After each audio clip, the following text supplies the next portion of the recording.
Hi, I'm Lindsay. Right now I'm getting my house ready to move. We are packing up. We'll be moving here in about 2 weeks.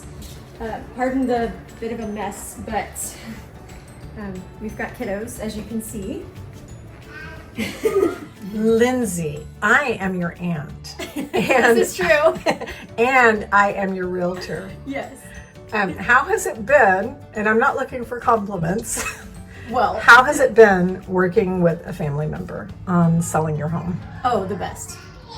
Just the best. I've never felt uncomfortable asking you any kind of questions. I feel like you have my best interest, or our family's best interest in mind.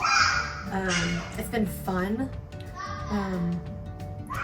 You know, you showing up in sparkly boots was one of my favorite memories for an open house.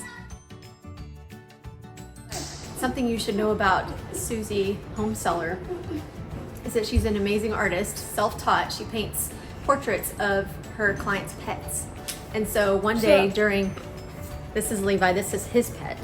So one day during, you need to, thank you. During an open house, or another time that she was here, I can't remember what it was. It was for, an open house. Yeah, she sketched Spike and left it for us. It was such a sweet surprise for our family when we came home.